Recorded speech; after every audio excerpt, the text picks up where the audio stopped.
안녕하십니까? 어디에서 보고 계시든 지금 이 순간만큼은 마음을 편히 하시고 부처님의 지혜 속으로 함께 여행을 떠나보시기 바랍니다. 오늘 저희가 함께 깊이 탐구해 볼 주제는 살아보니 알게 되는 마음을 비우는 지혜입니다. 특히 마음을 비우면 고요가 온다는 부처님의 깊고도 따뜻한 가르침에 대해 차근차근 살펴보겠습니다. 여러분께서는 얼마나 많은 세월을 살아오셨나요? 50년, 60년, 70년, 어떤 분은 80년이 넘는 긴 세월을 살아오신 분도 계실 것입니다. 돌이켜보시면 참 많은 일들이 있었을 것입니다. 기쁜 일도, 슬픈 일도, 때로는 억울한 일도, 화나는 일도 인생이라는 긴 여행길에서 정말 다양한 풍경들을 만나셨을 것입니다. 젊은 시절에는 무언가를 이루고 성취하고 얻기 위해 정말 바쁘게 살았습니다.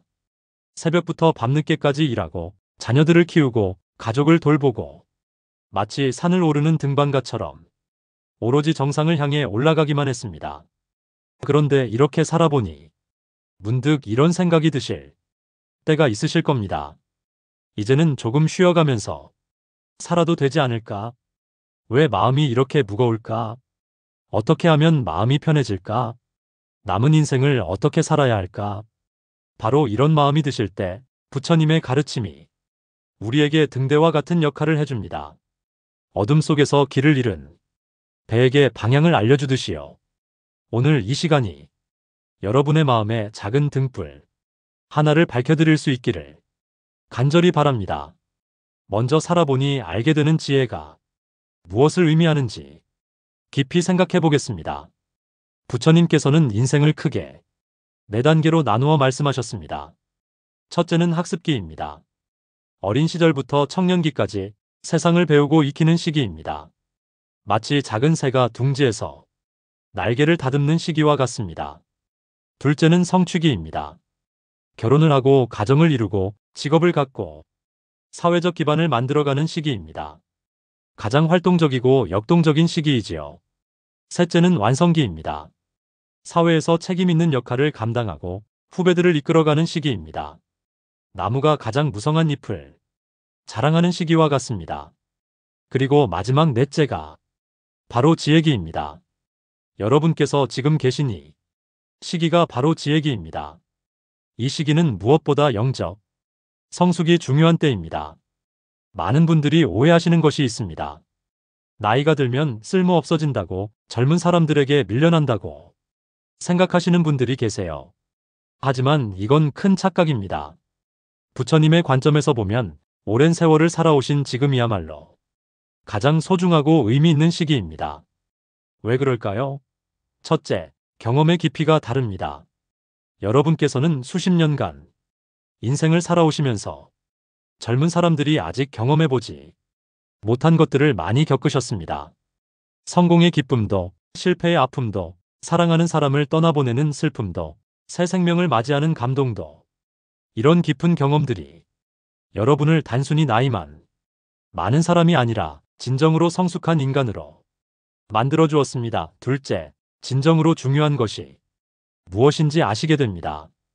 젊을 때는 모든 것이 다 중요해 보입니다. 돈도, 명예도, 성공도, 남의 인정도. 하지만 살아보니 깨닫게 되셨죠. 정말 중요한 것은 몇 개 되지 않는다는 것을요. 건강, 사랑하는 사람들, 마음의 평안, 감사할 줄 아는 마음, 이런 것들이 진짜 소중한 그것들이라는 걸 아시게 되셨을 겁니다. 셋째, 이제 진정한 자유를 누릴 수 있습니다. 젊은 시절에는 온갖 의무와 책임에 얽매여 살았습니다.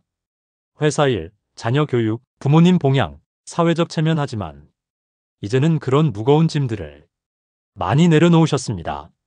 물론 여전히 책임감은 있지만 예전처럼 그것들이 여러분을 짓누르지는 않습니다.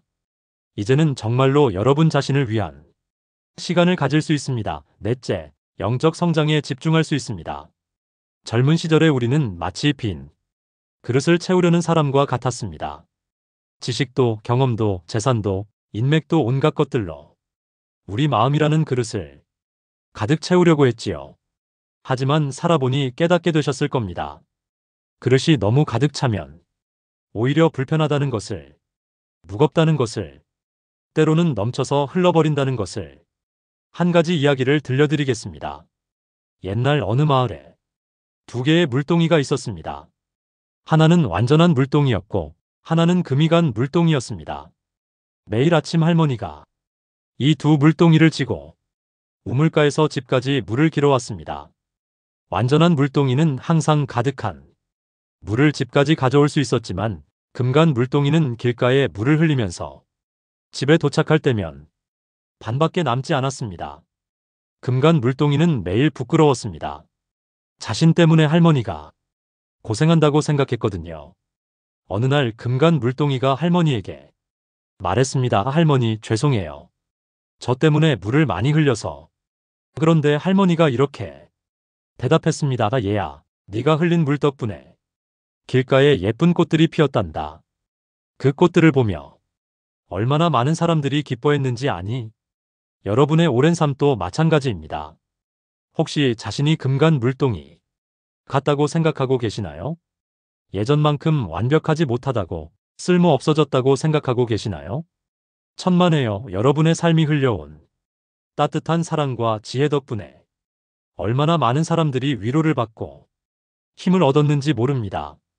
자녀들이, 손자, 손녀들이, 주변 사람들이 여러분 덕분에 더 아름다운 꽃을 피울 수 있었습니다. 살아보니 알게 되는 지혜의 시간은 결코 쇠퇴의 시기가 아닙니다. 오히려 진정한 성숙과 지혜의 시기입니다. 이제 마음을 비우고 진정한 평안을 누릴 수 있는 축복받은 시기입니다. 그렇다면 마음을 비운다는 것이 정확히 무엇을 의미하는 걸까요?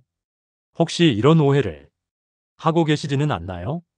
마음을 비우라는 것은 아무것도 생각하지 말라는 뜻이다.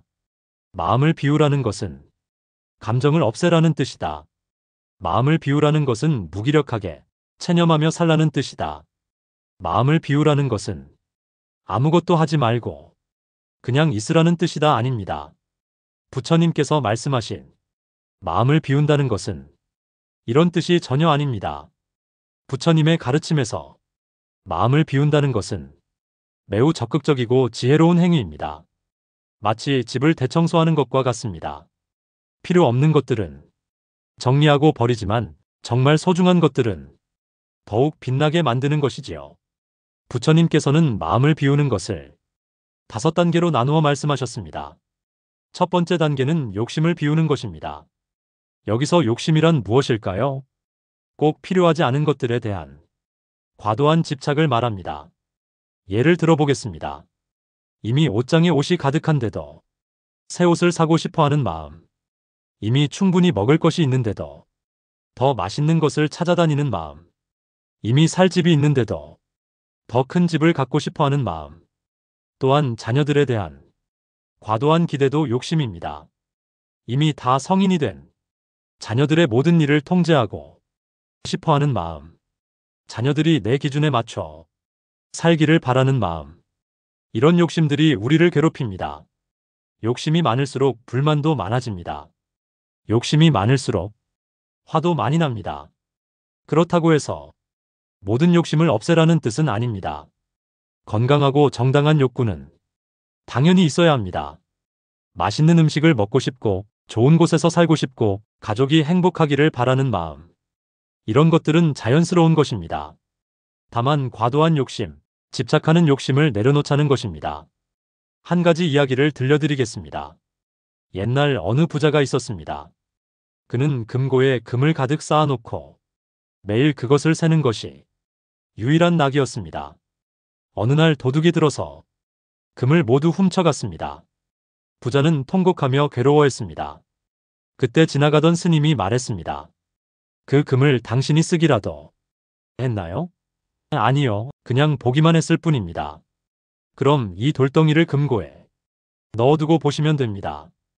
어차피 쓰지도 않을 거라면 금이나 돌이나 무슨 차이가 있겠어요? 욕심도 마찬가지입니다. 실제로는 그것들이 우리를 행복하게 해주지도 않으면서 우리는 그것들에 매달려 고통받습니다. 두 번째 단계는 원망과 분노를 비우는 것입니다. 살아보니 정말 억울한 일, 화나는 일이 많았을 겁니다. 어떤 분은 남편 때문에 평생 속을 썩였을 수도 있고 어떤 분은 자식 때문에 마음고생을 많이 하셨을 수도 있습니다.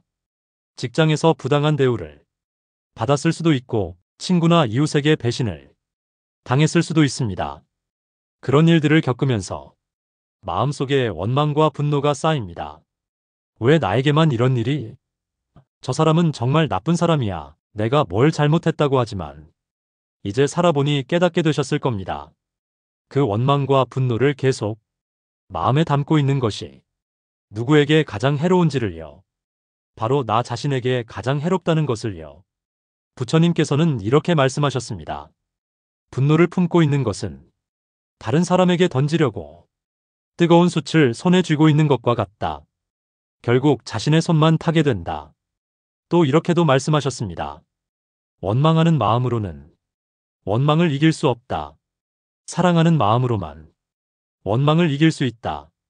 그렇다고 해서 잘못한 사람을 무조건 용서하라는 뜻은 아닙니다. 억울한 일을 당했으면 화가 나는 것이 당연합니다. 다만 그 감정에 계속 붙잡혀 있지 말라는 것입니다. 그 감정을 느끼되 흘려보내라는 것입니다. 마치 강물이 흘러가듯이 감정도 자연스럽게 흘려보내는 것이 지혜입니다. 세 번째 단계는 걱정과 불안을 비우는 것입니다. 살아보니 걱정이 참 많아집니다. 건강 걱정병에 걸리면 어떻게 하지? 경제적 걱정 돈이 떨어지면 어떻게 하지? 가족 걱정 자식들이 잘못되면 어떻게 하지? 죽음에 대한 걱정. 언제 죽게 될까?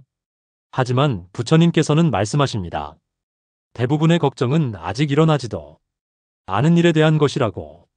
그리고 설령 그런 일이 일어난다고 해도 걱정한다고 해서 막을 수 있는 것이 아니라고. 오히려 걱정과 불안이 우리의 현재를 망친다고 말씀하십니다. 지금 이 순간의 평화와 기쁨을 빼앗아간다고 하십니다. 한 가지 예를 들어보겠습니다. 어떤 할머니가 손자를 돌보고 있었는데 손자가 조금만 늦어도 사고가 났나? 나쁜 일이 생겼나? 하며 온갖 걱정을 했습니다. 그런데 막상 손자가 돌아와서 할머니, 친구들과 재미있게 놀았어요.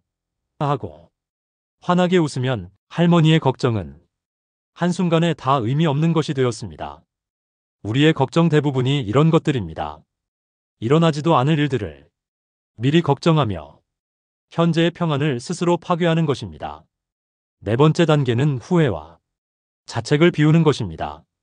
그때 그렇게 하지 말았어야 했는데 내가 더 잘했더라면 왜 그런 선택을 했을까 살아보니 후회되는 일들이 많습니다.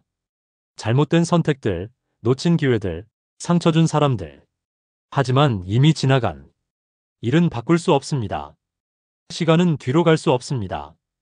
그렇다면 후회하는 시간에 지금을 더 의미 있게 사는 것이 현명하지 않을까요?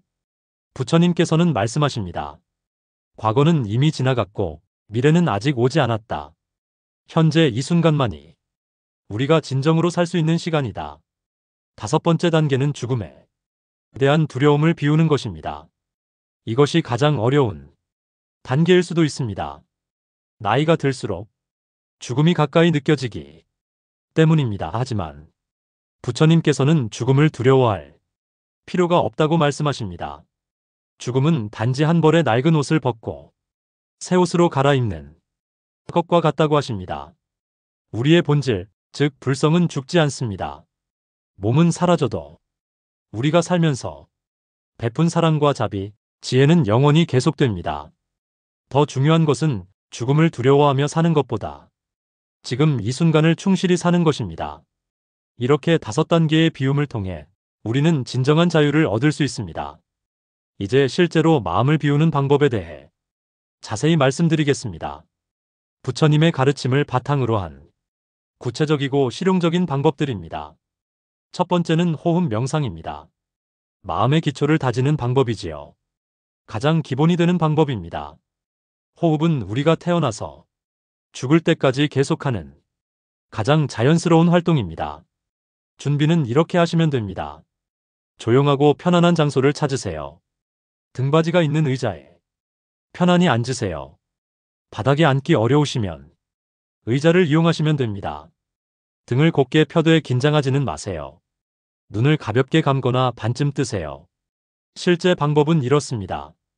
자연스럽게 호흡하세요. 억지로 깊게 쉬거나 천천히 쉬려고 하지 마세요. 들이쉴 때는 마음속으로 들이쉰다고 생각하세요. 내쉴 때는 마음속으로 내쉰다고 생각하세요. 코끝이나 배 부분에 집중해서 호흡의 감각을 느껴보세요. 다른 생각이 떠오르면 그것을 밀어내려고 하지 말고 그냥 생각이 떠올랐구나 하고 인정한 후 다시 호흡에 집중하세요. 처음에는 5분부터 시작하세요. 일주일 후에는 10분, 한 달 후에는 15분, 궁극적으로는 20-30분까지 늘려가세요. 매일 같은 시간에 하는 것이 좋습니다. 아침에 일어나서 하거나 저녁 잠자리 들기 전에 하세요. 두 번째는 보행 명상입니다. 걸으면서 마음을 비우는 방법이지요. 앉아서 명상하기 어려우신 분들에게 특히 좋은 방법입니다. 장소는 집안의 복도나 거실, 공원의 조용한 길, 아파트 단지 내의 산책로를 이용하시면 됩니다. 천천히 걸으세요. 평상시보다 절반 정도의 속도로요. 발이 바닥에 닿는 감각에 집중하세요. 왼발, 오른발 또는 들어, 내려, 닿는다고 마음속으로 말해보세요. 주변 풍경을 보되 판단하지 말고 그냥 바라보세요. 걸으면서 감사한 마음을 가져보세요. 오늘도 걸을 수 있어서 감사합니다. 세 번째는 감사 명상입니다. 마음을 따뜻하게 채우는 비움이지요. 감사는 가장 강력한 비움의 도구입니다. 감사한 마음이 생기면 불평, 원망, 질투가 저절로 사라집니다. 저녁 감사 명상을 해보세요. 매일 잠자리에 들기 전에 오늘 하루 감사한 일들을 최소 5가지 이상 떠올려 보세요. 오늘도 무사히 하루를 보낼 수 있어서 감사합니다. 맛있는 식사를 할 수 있어서 감사합니다. 따뜻한 집에서 잠들 수 있어서 감사합니다. 사랑하는 가족이 건강해서 감사합니다. 좋은 날씨를 주셔서 감사합니다. 아무리 작은 것이라도 좋습니다.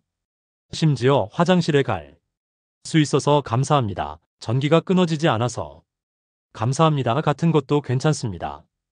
아침 감사 기도도 해보세요. 아침에 일어나서 첫 번째로 하는 일이 감사 인사가 되도록 해보세요. 부처님, 오늘도 새로운 하루를 주셔서 감사합니다. 오늘 하루 감사한 마음으로 살겠습니다. 네 번째는 용서 명상입니다. 원망을 비우는 강력한 방법이지요. 용서는 상대방을 위한 것이 아닙니다. 바로 자신의 마음을 자유롭게 해주는 선물입니다. 용서하기 어려운 사람을 떠올려 보세요. 그 사람에게 이렇게 말해보세요. 당신이 나에게 상처를 준 일들을 용서합니다. 더 이상 그 일로 나를 괴롭히지 않겠습니다. 당신의 행복을 빕니다. 처음에는 진심이 아니어도 괜찮습니다. 말로라도 계속 해보세요. 점점 마음이 따라올 겁니다. 다섯 번째는 자연과 함께하는 명상입니다. 가능하면 매일 자연 속에서 시간을 보내세요. 공원을 산책하거나 꽃을 키우거나 하늘을 바라보거나 자연은 우리에게 비움이 지혜를 가르쳐 줍니다. 나무는 가을이 되면 잎을 다 떨어뜨리고도 태어납니다.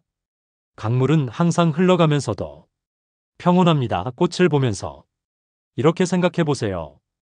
이 꽃은 아무것도 걱정하지 않고 그저 아름답게 피어난다. 나도 이 꽃처럼 자연스럽게 살 수 있다. 나무를 보면서 이렇게 생각해 보세요. 이 나무는 태풍이 와도 흔들릴 뿐 뿌리를 잃지 않는다. 나도 이 나무처럼 든든할 수 있다. 여섯 번째는 경전 읽기입니다. 부처님의 말씀이 담긴 경전을 읽어보세요. 특히 반야심경이나 금강경 같은 경전들은 마음을 비우는 지혜에 대해 깊이 있게 말씀하고 있습니다. 이해가 안 되는 부분이 있어도 괜찮습니다. 그냥 소리내어 읽기만 해도 마음이 정화되는 효과가 있습니다. 반야심경의 핵심 구절인 색즉시공 공즉시색도 마음을 비우는 지혜를 담고 있습니다. 모든 것은 비어있다는 뜻이 아니라 모든 것은 서로 연결되어 있어서 독립적으로 존재하는 것은 없다는 의미입니다. 일곱 번째는 자의 명상입니다. 자신과 다른 사람들에게 사랑을 보내는 명상입니다. 먼저 자신에게 이렇게 말해보세요. 내가 행복하기를 빕니다. 내가 평안하기를 빕니다. 내가 건강하기를 빕니다. 그 다음 가족에게 이렇게 말해보세요. 우리 가족이 행복하기를 빕니다. 우리 가족이 평안하기를 빕니다. 그 다음 친구들에게, 이웃들에게, 심지어 싫어하는 사람에게까지 이런 마음을 보내보세요. 마지막에는 모든 생명체에게 이렇게 말해보세요. 모든 생명이 행복하기를 빕니다. 모든 생명이 평안하기를 빕니다. 마음을 비우는 연습을 꾸준히 하시면 어떤 변화를 경험하게 될까요? 첫째, 진정한 평안을 얻게 됩니다. 마음이 비어 있을 때 우리는 어떤 상황에서도 흔들리지 않는 평안을 얻게 됩니다. 예전에는 조그만 일에도 화가 나고 스트레스를 받았는데 이제는 그런 일들이 그냥 스쳐 지나가는 구름처럼 느껴집니다. 며느리가 조금 늦게 안부 전화를 해도 바쁘겠구나 하고 이해하게 됩니다. 자식이 내 말을 안 들어도 저 아이도 자기 인생이 있겠지 하고 받아들이게 됩니다. 둘째, 진정한 사랑을 할 수 있게 됩니다. 마음에 욕심과 집착이 없으면 진정으로 다른 사람을 사랑할 수 있습니다. 조건 없이, 기대 없이 그저 있는 그대로 사랑할 수 있게 됩니다. 자식들에 대해서도 더 이상 간섭하고 통제하려 하지 않게 됩니다. 그들의 행복을 진심으로 바라게 됩니다. 내가 원하는 대로가 아니라 그 아이가 행복한 대로 살기를 바라게 됩니다. 손자, 손녀들을 볼 때도 공부 잘해야 한다, 이래야 한다, 저래야 한다 하는 잔소리 대신 그냥 있는 그대로의 모습을 사랑하게 됩니다. 셋째, 현재를 온전히 경험할 수 있게 됩니다. 과거의 후회나 미래의 걱정이 없으면 지금 이 순간을 온전히 즐길 수 있습니다. 한 잔의 차를 마셔도 더 맛있게 느껴집니다. 꽃을 봐도 더 아름답게 보입니다. 손자, 손녀의 웃음소리가 더 소중하게 들립니다. TV를 볼 때도 다른 생각에 빠져 있지 않고 정말로 그 프로그램에 집중할 수 있게 됩니다. 밥을 먹을 때도 핸드폰을 보지 않고 음식 맛에만 집중할 수 있게 됩니다. 넷째, 지혜로워집니다. 마음이 비어 있을 때 사물을 있는 그대로 볼 수 있게 됩니다. 편견이나 선입견에 휩쓸리지 않게 됩니다. 그래서 올바른 판단을 할 수 있게 되고 현명한 조언을 할 수 있게 됩니다. 가족들이 어려운 일이 있을 때 감정적으로 반응하지 않고 차분하게 지혜로운 말을 해줄 수 있게 됩니다. 그럴 수도 있는 일이야. 좀 더 기다려보자. 다른 방법도 있을 거야. 이런 따뜻하고 지혜로운 말들이 자연스럽게 나오게 됩니다. 다섯째, 진정한 자유를 얻게 됩니다. 더 이상 무엇에도 얽매이지 않게 됩니다. 남의 시선도, 사회의 기대도, 자신의 고집도 이 모든 것들로부터 자유로워집니다. 남들이 뭐라고 할까 하는 걱정이 사라집니다. 내 나이에 이런 걸 해도 될까 하는 제약도 사라집니다. 정말로 자신이 하고 싶은 일, 의미 있다고 생각하는 일을 할 수 있게 됩니다. 어떤 분은 늦가기로 그림을 시작하기도 하고 어떤 분은 시를 쓰기 시작하기도 합니다. 어떤 분은 봉사활동을 시작하기도 하고 어떤 분은 여행을 다니기 시작하기도 합니다. 이것이 바로 부처님께서 말씀하신 해탈의 경지입니다. 마지막으로 이런 마음을 비우는 지혜를 일상생활에서 어떻게 실천할 수 있는지 말씀드리겠습니다. 아침에 일어나면서 이렇게 말해보세요. 부처님, 오늘도 새로운 하루를 주셔서 감사합니다. 오늘 하루 마음을 비우고 평안하게 살겠습니다. 식사를 하면서는 한 입 한 입 천천히 감사한 마음으로 드세요. 음식의 맛과 영양에 집중하세요. 이 음식이 내 몸을 건강하게 해주고 있구나 하고 생각해 보세요. 사람을 만날 때는 상대방을 판단하지 말고 있는 그대로 받아들여 보세요. 내 기준으로 재지 말고 그 사람의 입장에서 생각해 보세요. 며느리가 집안일을 내 방식대로 하지 않아도 저 아이 방식대로 하는 게 더 좋을 수도 있겠구나 하고 생각해 보세요. 손자가 공부를 안 하고 게임만 해도 요즘 아이들은 저런 것도 배우는 거구나 하고 이해해 보세요. 화가 날 때는 잠깐 멈추고 3번 깊게 숨을 쉬세요. 그리고 이렇게 생각해 보세요. 이 감정도 지나갈 구름과 같다. 잠깐이면 사라질 거야. 길을 걷다가 예쁜 꽃을 보면 잠깐 멈춰서 감상해 보세요. 아름답다 하고 마음으로 말해보세요. 하늘을 보면서 오늘 하늘이 참 좋다 하고 감사해보세요. 장을 보러 가서도 필요한 것만 사세요. 이것도 있으면 좋고 저것도 있으면 좋고 하면서 이것저것 사지 마세요. 정말 필요한 것만 사면 마음도 가벼워집니다. 자녀들과 통화할 때도 잔소리를 줄이세요. 요즘 어떻게 지내니? 건강하게 잘 지내라. 이런 따뜻한 말들로 대화를 나누세요. TV 뉴스를 볼 때도 너무 심각하게 받아들이지 마세요. 세상에는 안 좋은 일도 많지만 좋은 일도 많습니다. 부정적인 뉴스에 너무 빠져들지 마세요. 잠자리에 들면서는 오늘 하루 있었던 일들을 놓아주세요. 오늘의 모든 일들을 부처님께 맡깁니다. 편안히 쉬겠습니다. 그리고 내일에 대한 걱정도 놓아주세요. 내일 일은 내일 생각하겠습니다. 지금은 편안히 잠들겠습니다. 이런 작은 실천들이 쌓이고 쌓이면 어느새 여러분의 마음이 한결 가벼워져 있을 것입니다. 한 가지 더 중요한 것은 완벽하게 하려고 애쓰지 말라는 것입니다. 가끔 화도 내고, 가끔 욕심도 내고, 가끔 걱정도 하는 것이 인간입니다. 그런 자신을 너무 자책하지 마세요. 아, 내가 또 화를 냈네.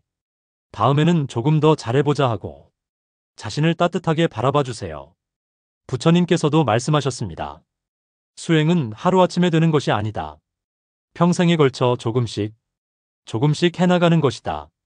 사랑하는 여러분, 오늘 우리가 함께 나눈 이야기를 요약해 보겠습니다. 살아보니 알게 되는 지혜의 시간은 무언가를 더 얻으려고 애쓸 필요가 없는 시기입니다.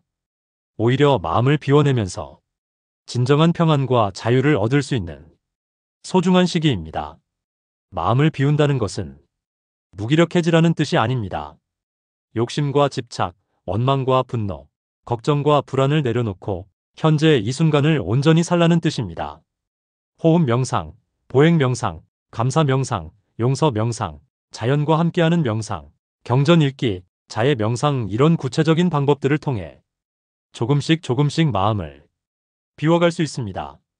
이런 마음으로 살 때 우리는 진정한 고요를 경험하게 됩니다. 그리고 그 고요함 속에서 진정한 행복과 평화를 발견하게 됩니다. 부처님께서 말씀하셨습니다. 마음을 비우면 고요가 온다.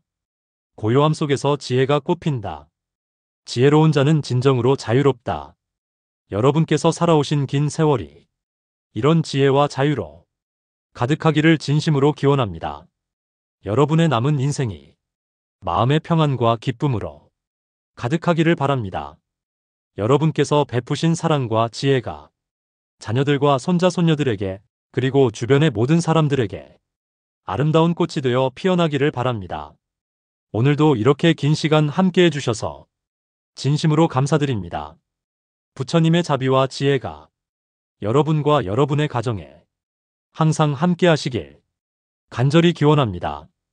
여러분의 마음에 언제나 고요한 평안이 있기를 바랍니다. 나무 아미타불 감사합니다.